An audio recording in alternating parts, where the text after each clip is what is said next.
Welcome back. Have you ever thought about how a single ancient word can end up shaping two of the world's biggest faiths? Well, today we're diving deep into one such word, the Hebrew word Asham, and its absolutely incredible journey. But first, let's start with a feeling I think we all know, that weird, nagging sense of guilt. But you can't, for the life of you, figure out what you did wrong. It's this deeply human thing, right? And as you're about to see, that exact feeling has a direct line back to the ancient word we're talking about today. Okay, so let's get right to it. Before we can really unpack these two different paths it took, we've got to understand the foundation. What exactly is the Asham? Asham is such a cool word. In Hebrew, its basic meaning is simple, guilt. But it also meant something else. It was the name for the specific sacrifice you would bring to deal with that guilt. So you see, it's both the problem and the solution, all wrapped up in one word.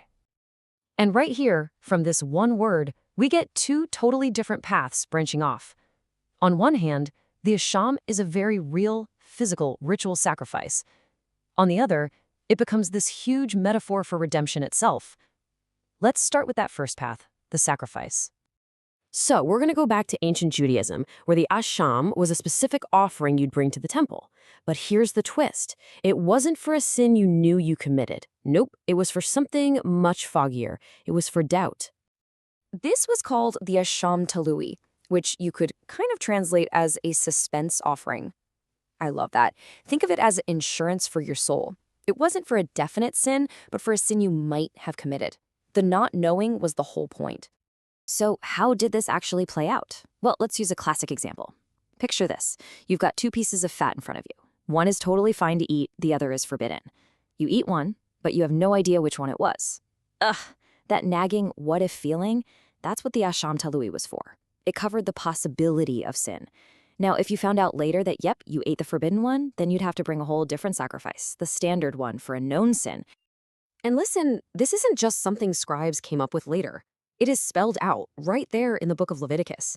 The text literally describes someone who did not know but is guilty and tells them to bring an Asham.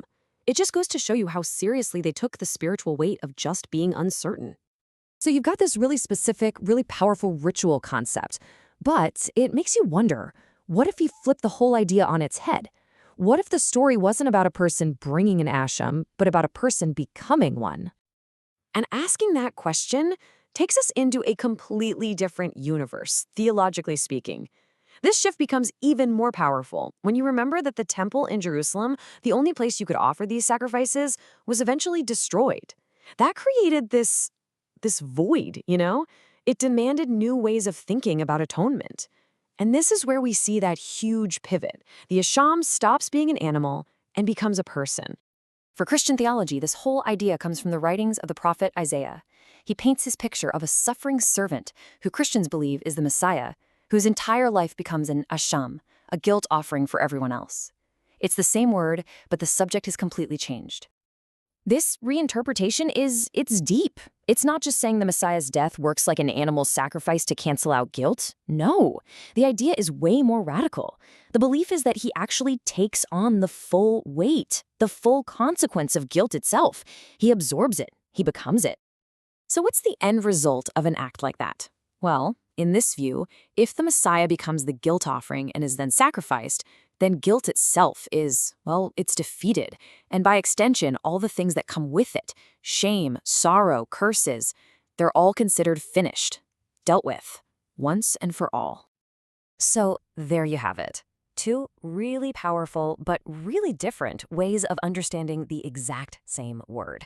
Let's just put them side by side so we can see how stark the contrast really is. I mean, the shift is pretty dramatic, right? In Judaism, the Asham Talúi is a physical, repeatable sacrifice for a potential sin. In Christianity, the Messiah as the Asham is a one-time, metaphorical event that's meant to redeem all of humanity from all sin. The scale, the nature, the whole thing, it's completely transformed. It's a really incredible evolution when you think about it. Asham begins its life as this very tangible ritual, a way to handle the anxiety of not knowing. And then it blossoms into one of the most sweeping metaphors for total redemption in Christianity. One little word, two enormous worlds of meaning. And that kind of leaves us with this big question to chew on. It's just a powerful reminder of how language and faith work, isn't it? How a single ancient word can become this vessel for two totally distinct, profound, and complete ways of seeing the world. Thanks so much for joining me on this one.